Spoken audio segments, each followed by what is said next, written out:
You bring a tomato plant home and you suddenly realize that the leaves look a little bit weird. They actually kind of look like potato leaves. And you're probably wondering to yourself, what's wrong with this plant? Is it a genetic mutant? Did I find one of the rarest heirlooms on planet Earth? Is it natural?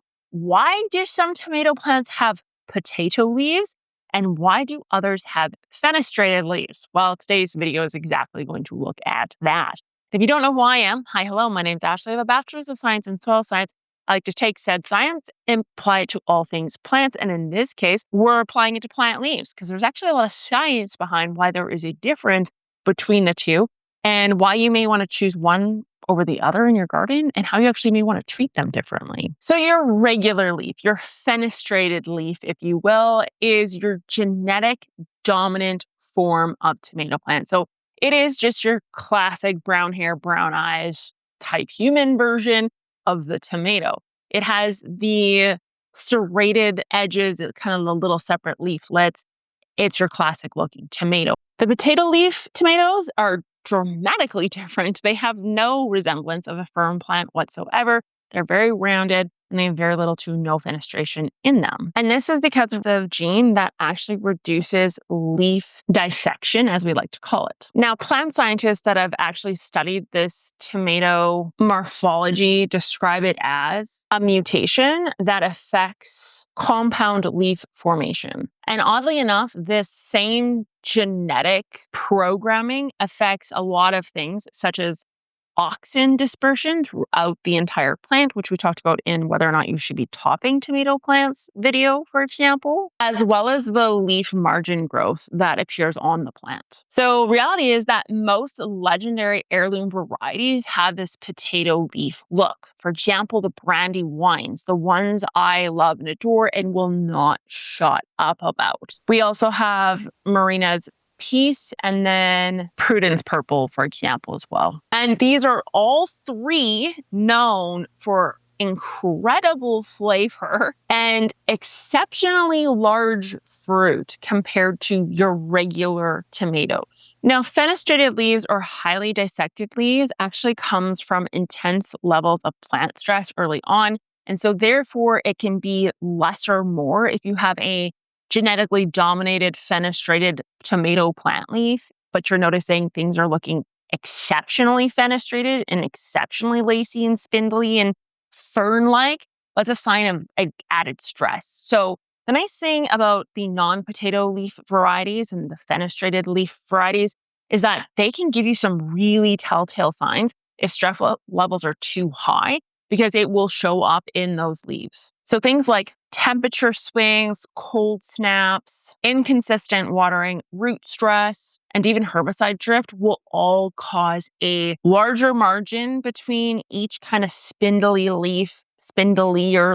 lacier leaves, etc. So for cold climate gardeners, I think we commonly see this the most because we have those fluctuating temperatures, we have those cool nights, we have the cool soils, and then we can also have incredibly hot days compared to the night times in the middle of the summer, particularly in the prairie provinces. And this means that the plant's metabolism is rapidly firing up and then rapidly slowing down, which causes these lacier fenestrated leaves. And this is simply because it's affecting the cell division within the leaf margins themselves. So think extra deep striations, twisted leaflets, asymmetrical leaves. Now, when you need to worry about this or become concerned is actually when things intensify. So if it is a situation where we're dealing with soil temp, rapid fluctuations between daytime and nighttime temps, or just like in general environmental stresses that we know are going to disappear eventually, those leaves, while once they're cell divided and made, they can't actually change. So they will continue to look a little bit spindly and sickly looking, but the newer leaves coming in will be fine so long as those conditions are altered. When to get worried, however, is when we see extreme twisting and cupping upwards or downwards. And that's because that can be an indication of either really intense heat, really intense light. Usually we see this mostly with grow lights, not so much the sunlight, unless we didn't harden things off properly. But most importantly, herbicide damage. And this does not need to be herbicides that were blown in on the wind. This could very well be herbicides within the soil itself.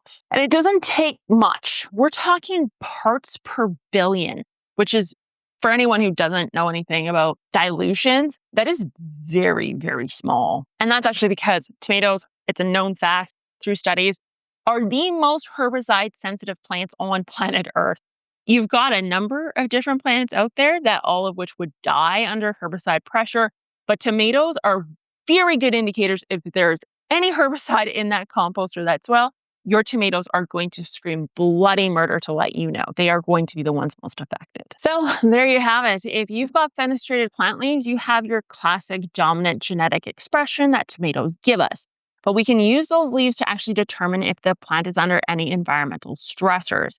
So if it doesn't look like something you see in the greenhouse, or it doesn't look like it normally did last year, that could be a sign of environmental issues, whether it is things like herbicide or something simpler like, for example, temperature fluctuations. Now, if you have the potato type tomato plant leaves out there, it's probably a pretty good sign that you're going to have some monster-sized tomatoes that taste absolutely delicious. The only warning I will give cold climate gardeners out there is that these ones have a much longer growing season.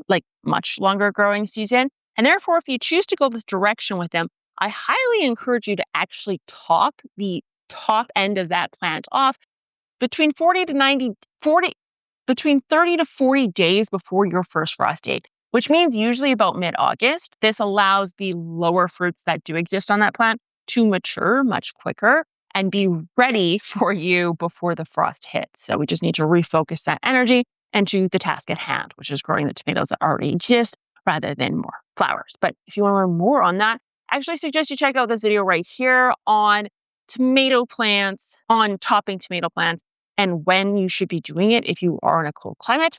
And that is what Google says you should watch next. And I will talk to you guys next time. Bye.